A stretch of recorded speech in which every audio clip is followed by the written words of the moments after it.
Alright guys, you asked for it. You didn't believe me on any of the Christmas tree stuff. So here today we are going to finally weigh in on this whole Christmas tree saga.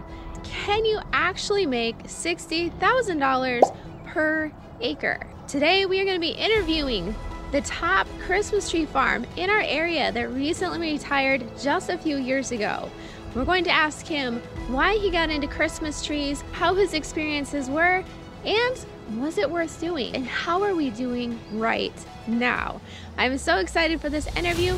Definitely tag along if you are not subscribed. Hit the subscribe button and click the like button if at all you found this video to be enjoyable. And of course, click the link up above if you did not see the previous videos on our newest venture on our first generation farm, starting a U-cut Christmas tree farm. All right, let's get going.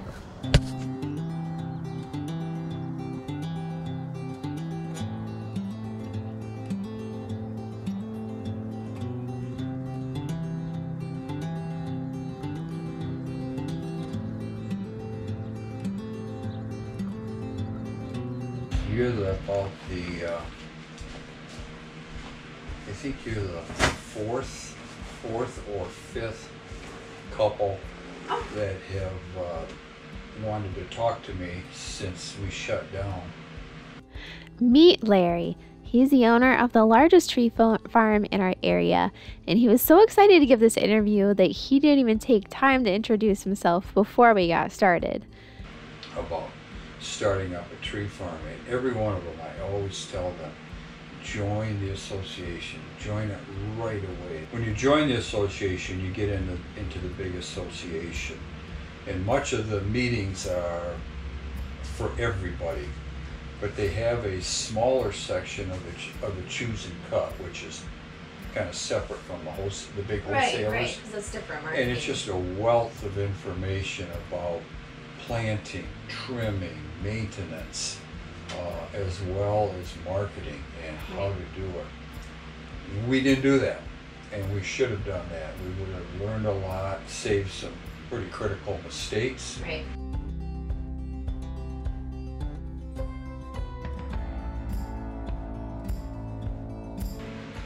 So I think that's probably my number one recommendation, even before you decide, yes, we're going to, no, we're not going to. It was a great run for us. We started 40 some years ago now, but it's a lot of work.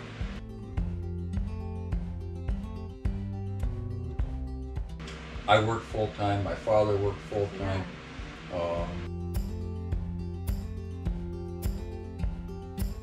But it gave us an opportunity to be outside and do this in the evening and on weekends, and I loved it.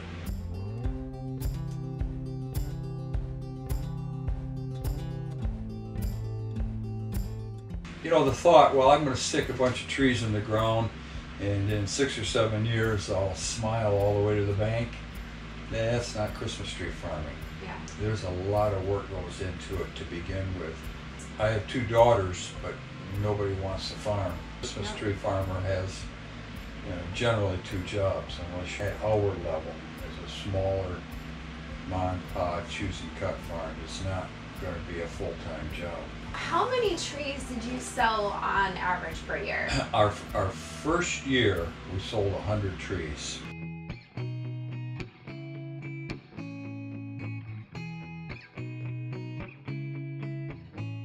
And that was 40 years ago. Yeah, and when we started in '81. That's when we started to plant. We way overplanted because we didn't go to the association and we didn't look at that question you just asked, how many trees do you sell?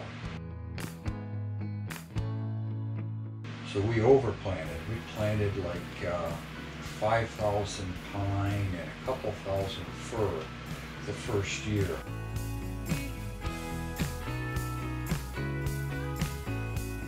Oh my goodness. And you can't sell that many No. in the first year.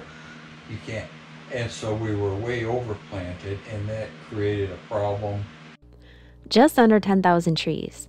That's not a little mistake. That's not a little oops. That's a big deal. Not only does it create a larger workload and more cost at the very beginning, but those 10,000 trees are eating up valuable land that you could be producing other trees on. Now they're all locked in unless you rip them all out. But if you've already waited 7 years for those trees to grow, you have now full-grown trees that you have to try to rip out, and that's not fun either. It's kind of a nightmare. There were like 20 or 22 choose and cut farms in North Kent County the year we opened in '88. There's no way we're going to sell, a couple thousand trees that would have been marketable out of that first batch. So now when you started, did you have a progressive plan for each year, how many trees you were going to plant? See, we didn't do that. Right. And we just started planting and planting and planting.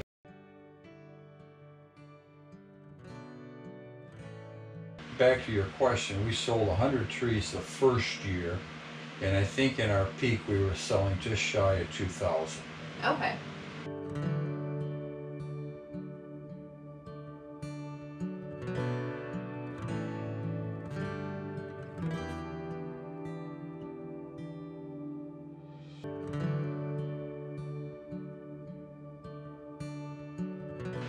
So, but it takes years to build your customer base.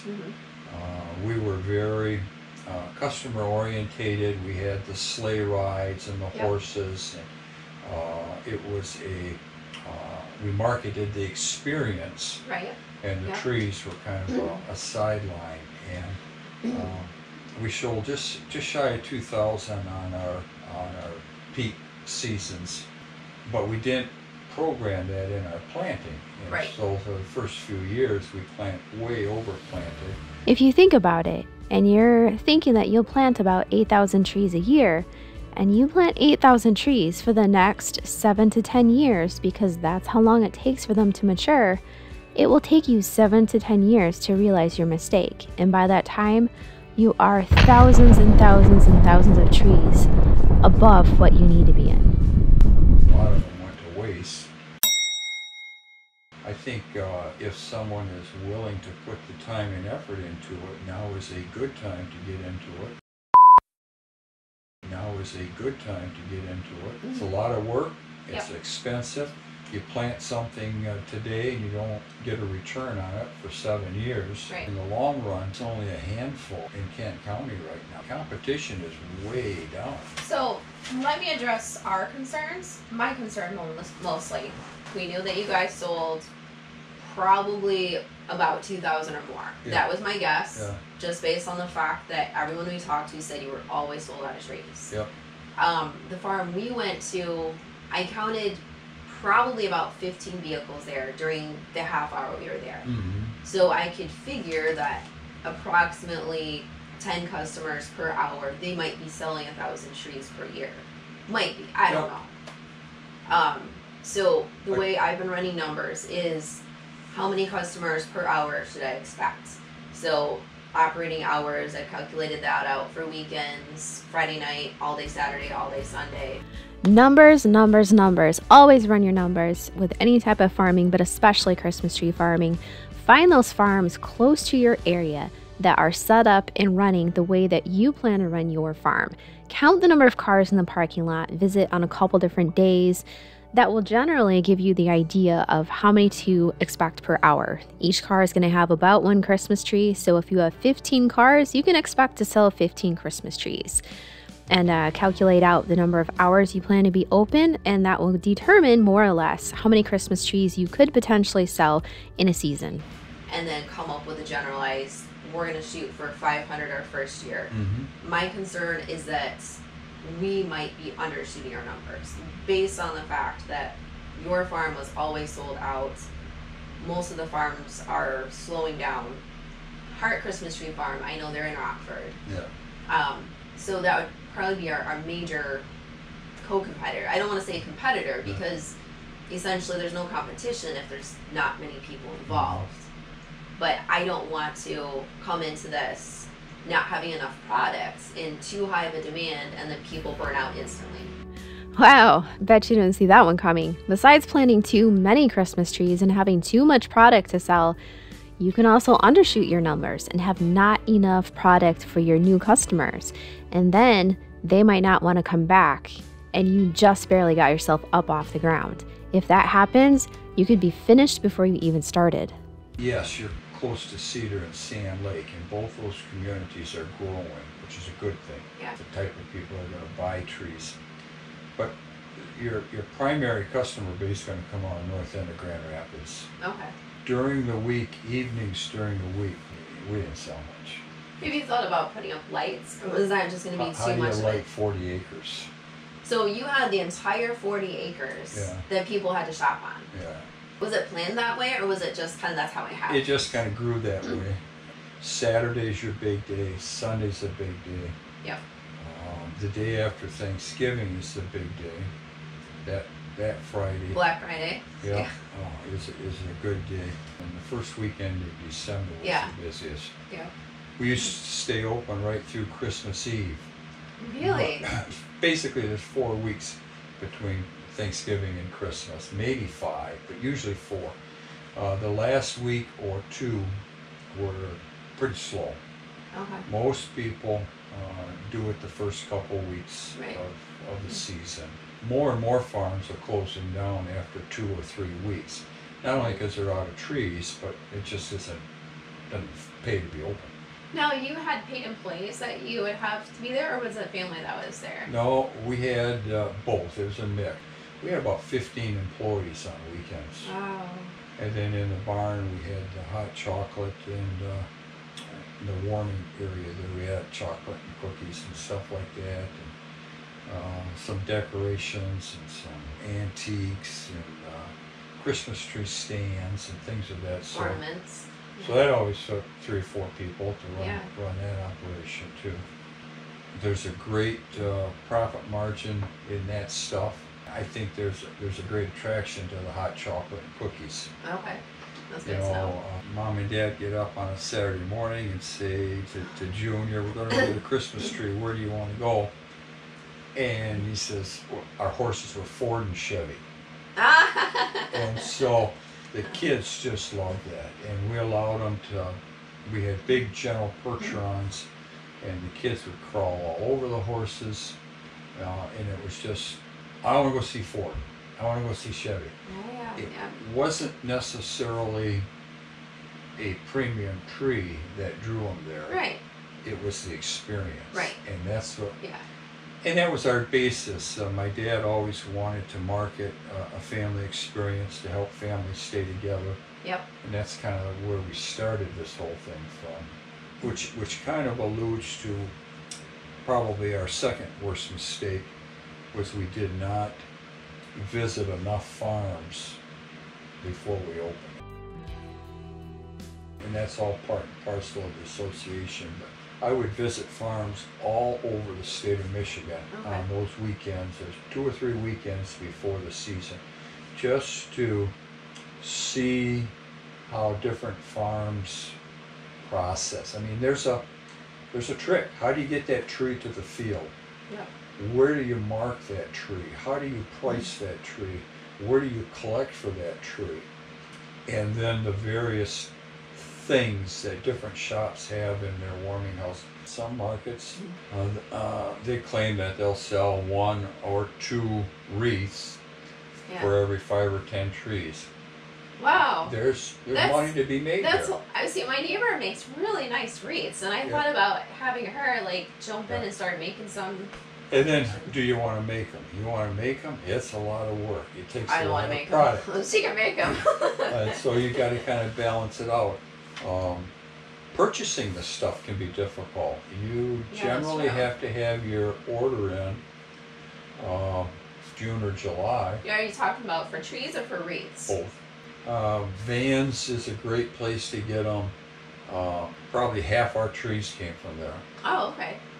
Bosch which is in Allendale. Okay. Another great place for seedlings. Now, did you plant potted or did you plant bare root? And which did you prefer? The trees that probably took the best were the Plugs. It's a plug. Yeah. And those probably gave us the highest survivability. Okay, yeah. Bosch didn't have plugs, but they had nice trees. And we would try to buy the biggest tree available. Yeah. Like a 2-3 or a 3-3. Pay a little bit more for them, but they had a higher survivability. Right. And we also found that the trees that we planted with a planter versus planting by hand had a higher survivability. 2 2s and 2 3s, so we were able to get them in. But we had a mechanical transplanter. They're made in Holland. Yep.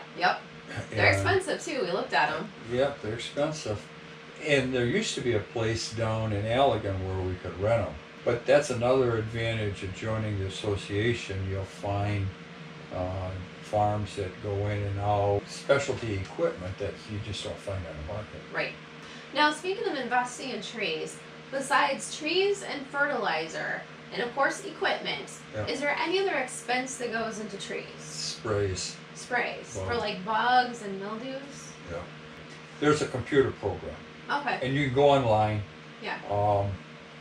And it gives you you'll learn about degree days.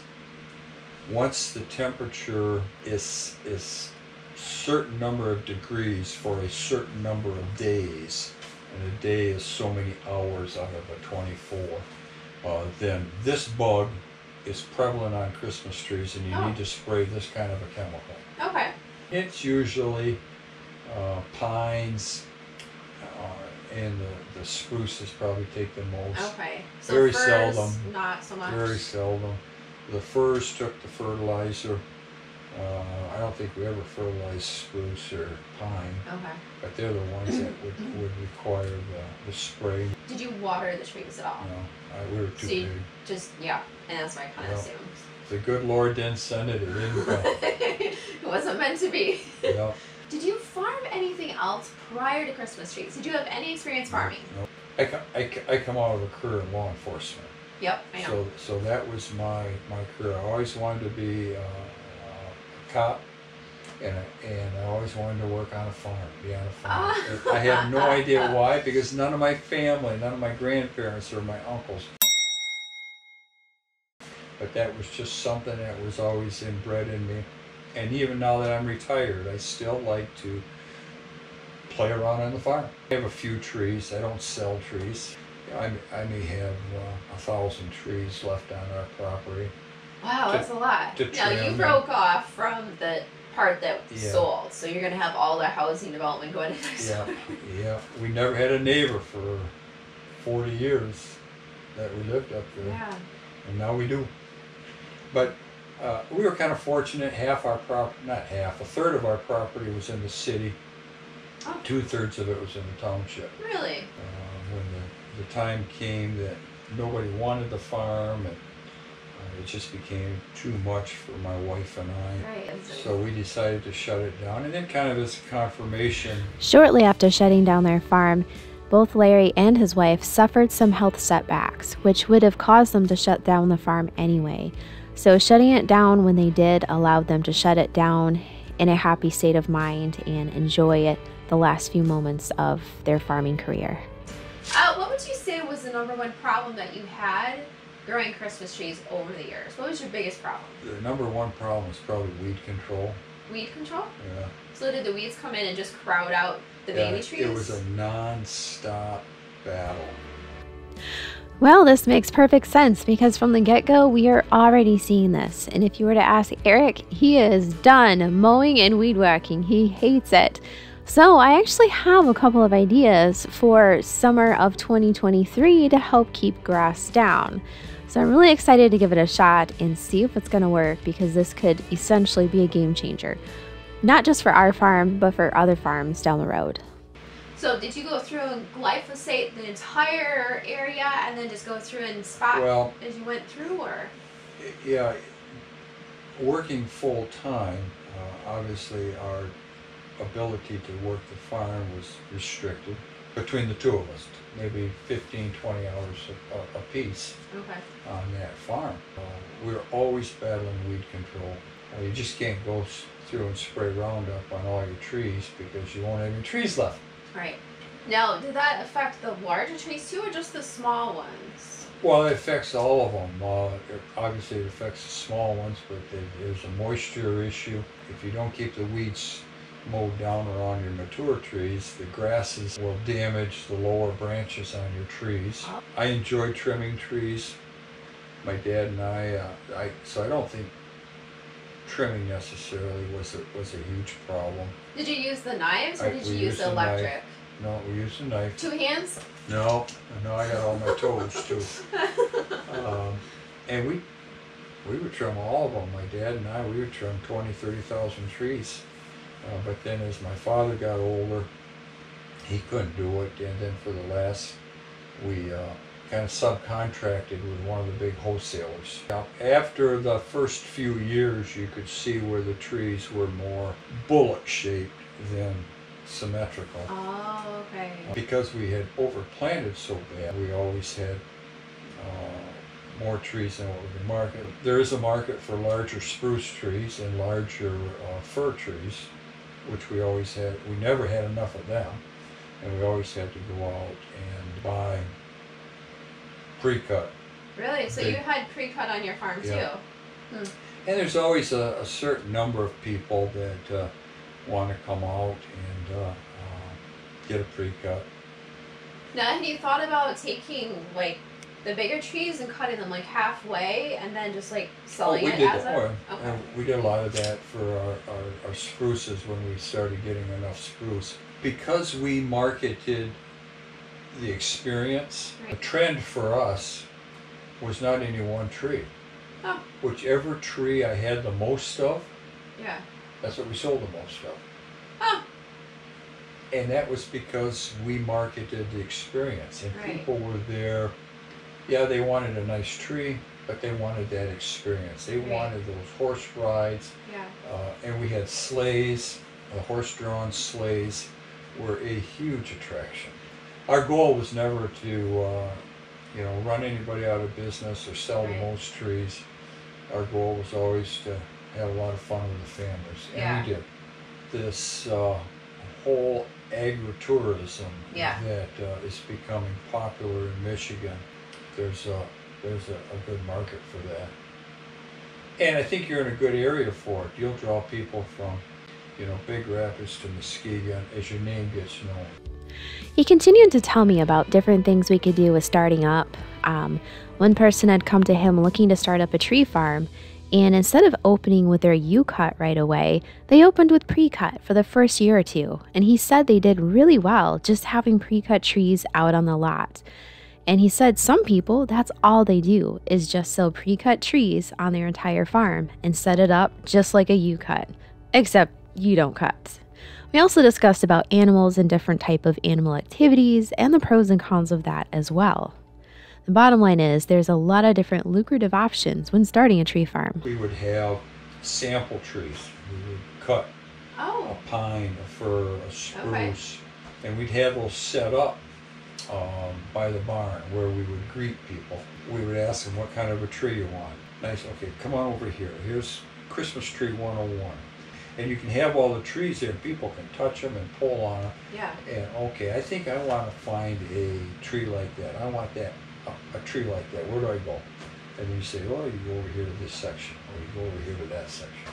We always supplied saws.